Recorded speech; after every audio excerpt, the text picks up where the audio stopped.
ما سره پوښتنه د غازي امان الله خان له چا څخه او د څه شي خپلواکي ګټلې وه؟ څوک کولی شي ووایي غازي امان الله خان د انګریزانو څخه د افغانستان د بهرني سیاست د خپلواکۍ مبارزه ګټلې وه. نن د موږ د بهرنیو چارو وزیر د مغه انګلستان تابع ده، تابعیت لري. صلاح الدین رباني به تاسې کتلی د هغه تابعیت د انګلستان وایي موږ خپلواک یو. موږ د غازي امان الله خان د خپلواکۍ دغه ویاړ ساتلی. نن باور وکړئ د غازي امان الله خان عکس مې دلته کاته مخامخ ناست وم، سر مې ټیټ و، اوس هم ترې شرمېږم. له چا چې د خپلواکي ګټلې وه، نن د موږ هوا او ځمکه د هغوی په واک کې ده. نن د موږ د ځمکې او د هوا واکداران هغوی دي. نن موږ دلته سر ټیټې ناست یو. دا اوس دلته پښتانه ځوانان د خویندو څخه ډېره بښنه د دې هندوانو او سیکانو نه پرته یو هم راته خپلواک نه ښکارئ. همدې هندوانو سیکانو هم یې قرباني ورکړه، هم لوټ سو، هم تالا سو، هم یې په تابعیت باندې رشخند ویل کېږي، هم یې په ولسي جرګې کې په سیټ باندې رشخند ویل کېږي، مګر همدی بیا هم ناسته وایي زه افغان یم.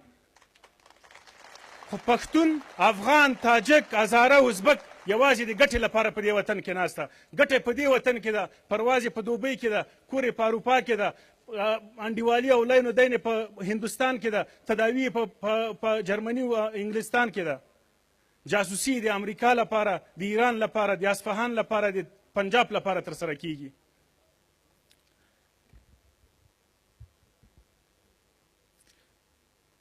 نن موږ باندې دومره بد حالت راغلی ده، چا چې د غازي امان الله خان په وړاندې بغاوت وکړه، غدار شه، د افغانستان سیاسي تاریخ یې داغدار کړ، نن د هغه د تجهیز او تکفین لپاره د کمیسیون جوړولو غوښتنه کیږي.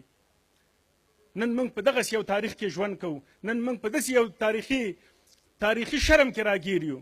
د ملي وحدت د حکومت د جوړښت تر ټولو نه غټه فلسفه، وجودي فلسفه، ډاکټر عبدالله په همدې ټکو کې مختصره کوي. هغه وایي چې زه د سقاو د زوی لپاره د کمیسیون غوښتنه کوم او ته د ما د کمیسیون مخه نیسې.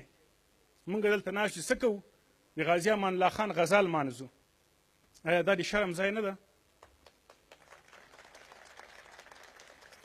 موږ نن له هر بل وخت نه ډېر زیات غلامان یو. نن موږ د کالدارو، د تومنو، د ډالرو، د درهمو غلامان یو.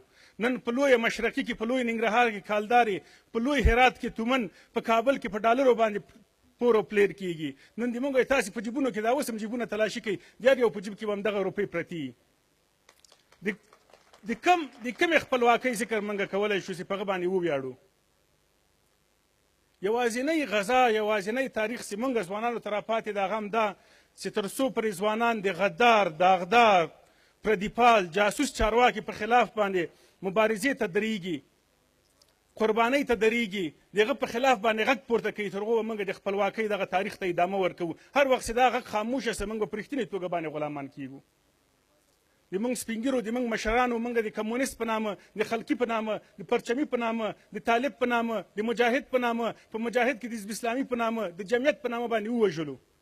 دا سپین ږیري و د جهادي قمندانان و رهبران وو. کوم یو مړ شوی ده په جګړه کې؟ کوم یو مړ شوی؟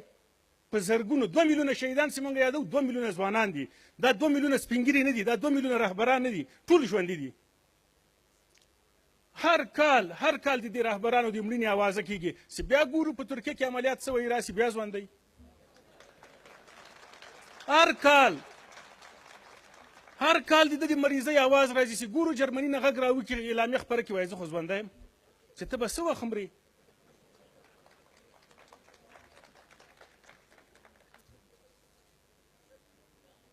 اووه نوي کاله، نن 90مه کلیزه ده د موږ.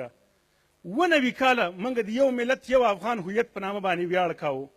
90 کاله موږ یو د بل تر څنګ د غربت، فقر او د جګړې تکلیفونه په ګډه باندې تیر کړه.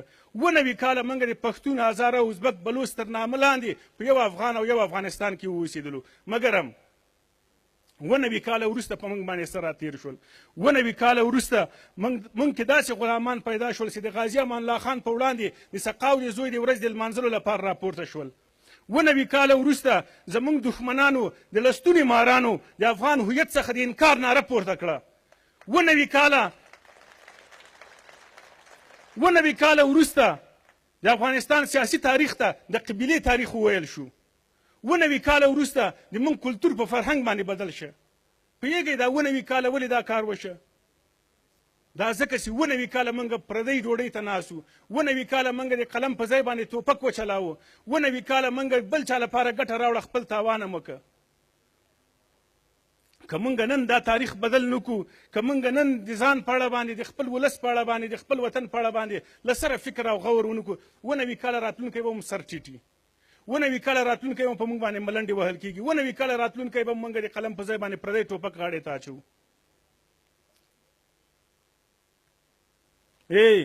زما زړه په چغو چغو لیونی شو، ولې نه ویښېږې ویده وطنه؟ د خوبونو په غفلت کې درته یو کړل، د خوبونو په غفلت کې درته پرې کړل، چا لاسونه، چا پښې او چا لمنه. هغوی چې د ځان د ګټې لپاره محافظه کاري کوي، خپلواکي له نظره غورځوي، نه د حفاظت لایق دي او نه د خپلواکۍ لایق دي. یو ډېر مشهور عالم هغه وایي د ملتونو د دولتونو د خپلواکۍ اساس او بنسټ اساسي قانون ده. چېرته چې اساسي قانون تر پښو لاندې شي، خپلواکي له لاسه لاړه. د ملي وحدت تر ټولو غټ شرم د موږ د خپلواکۍ له لاسه تګ ده چې د اساسي قانون د پښو لاندې کېدلو. همدا ملي وحدت که ادامه پیدا کوي، موږ به غلام پاتې کیږو. دلته ملګري مشرانو د ملي وحدت په اړه باندې د ډاکټر صاحب غني او ډاکټر صاحب د ډاکټر صاحب عبدالله په اړه باندې بحث وکړه. دا داسې معنا لري لکه یو ملا چې مقتدیانو ته جمع ورکوي او دی اودس نه لري او ته صفت کوي چې ولا ډېر ښه قرات دې وکړ، نو دا قبلیږي. یو سړی په اساسي قانون یې پښه کې د پارک ننوتی، تور ته وایي ولا تا د فساد په وړاندې ډېره ښه ناره پورته کړې. څه معنا لري؟ دا خپله فساد ده چې دی پارک ننوتی. د کوم ځای د صفت ده، هغه صفت یې تاسې راته راوښیي. د هغه ملا صفت کېږي چې هغه بیا اودسه جمع ورکوي.